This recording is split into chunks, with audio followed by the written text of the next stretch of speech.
Ini perintah. Ada yang kedua, sifatnya berbentuk larangan. Apa namanya? Larangan. Ini tenang, ini sukses, ini bahagia.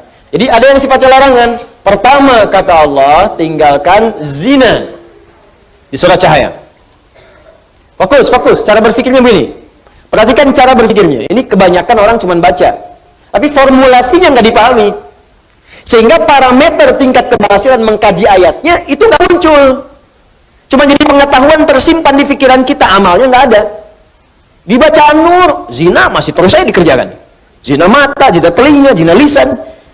Ya, bacaan Nur, ada yang korupsi, ada yang mencuri, ya, ada yang menipu, ada yang nyogok.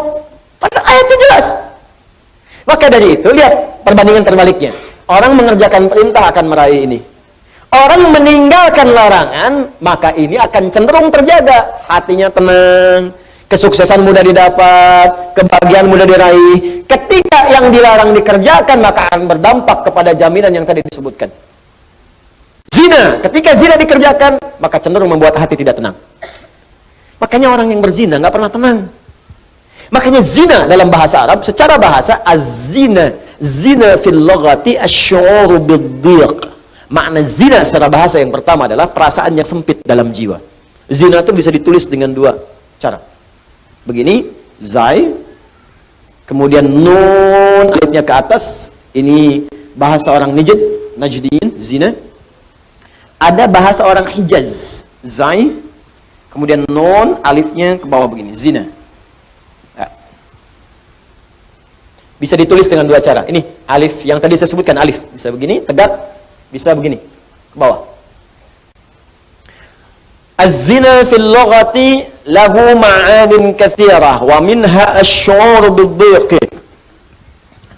Zina secara bahasa memiliki banyak arti. Di antara makna yang paling populer, yang pertama adalah perasaan yang sempit di dalam hati. Makanya orang yang berusaha untuk berzina, awas, hati-hati, melanggar ketentuan Allah, kata Allah tinggalkan, dia kerjakan. Itu pertama akan menyebabkan hatinya terasa sempit, sering gelisah. Makanya jangankan mengerjakan yang secara istilah, benar-benar dikerjakan hubungan seksual. Baru mau muqaddimah saja, mata mau melihat gambar-gambar yang kotor, itu karena hatinya sempit, gelisah, gak mau ketahuan orang. Ya, sembunyi-sembunyi bawah meja, ya, masuk ke kamar sendirian, gak mau orang lihat. Kenapa? Karena sempit. Tuh, ketenangannya hilang. Orang tenang itu kan cenderung gelisah. Orang yang tidak tenang cenderung gelisah. Ya kalau orang tenang tuh biasa aja. Lagi baca handphone, mau lihat, gak apa-apa, silakan. Ya, berkata-kata, dengar, gak ada masalah. Tapi ketika ada orang berbuat hal yang dilarang tadi, berkata-kata gak mau kedengaran orang. Makanya transaksinya tertutup. Pakai kode-kode. Ya, di mana roti bisa ditemukan? Roti. Hah? Kijang satu. Kijang. Hewan yang disalahkan. Cek. Makanya kata-katanya cenderung diarahkan kepada yang lain. Kupu-kupu malam. Kupu-kupu. Tuh. Buaya darat. Buaya aja nggak ada yang begitu. Ya, coba lihat kehidupan buaya. Iya, ada buaya yang berzina. Ya, buaya kan hidupnya begitu. Ya, jangan bayangkan. Saya mau katakan, orang yang melanggar ketentuan ini pasti hatinya gelisah.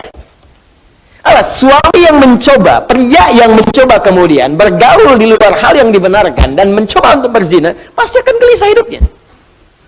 Puncaknya apa? Kesuksesan akan berpengaruh. Betapa banyak karir hancur gara-gara kemudian perbuatan ini.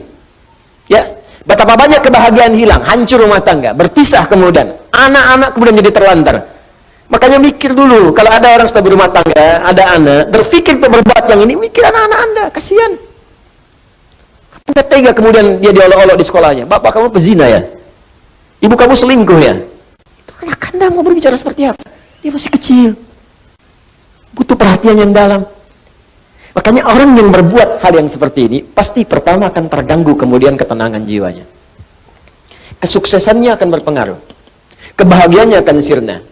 Dan yang paling dahsyat adalah, biasanya, ini akan fatal. Berpengaruh kepada kecerdasan dan yang lainnya. Ya. Bisa kecerdasan kepada otaknya, intelektual, bisa kecerdasan pada emosinya, Banyak kok Ustaz orang yang zina pintar otaknya, tapi emosinya tidak ada. Untuk apa pintar otaknya kemudian emosi tidak terkendali? Banyak orang tak mampu mengendalikan emosinya sehingga kepintarannya menghasilkan mafsadat yang lebih luas lagi. Pintar bikin senjata digunakan untuk bunuh orang. Pintar pakai teknologi digunakan untuk menipu orang lain, merusak dan sebagainya. Maka apa manfaat dari kepintarannya? Tidak ada. Ya. Nah, sekarang pertanyaannya, apa yang dimaksud dengan zina secara istilah? Ada berapa jenis zina? Bagaimana kita bisa menjauhi zina kalau tidak tahu jenis-jenisnya? Itu kita akan bahas insya Allah di pertemuan berikutnya. Waktunya habis, Joni. Ya, kita nyambung lagi. Insya Allah kita bahas di pertemuan berikutnya.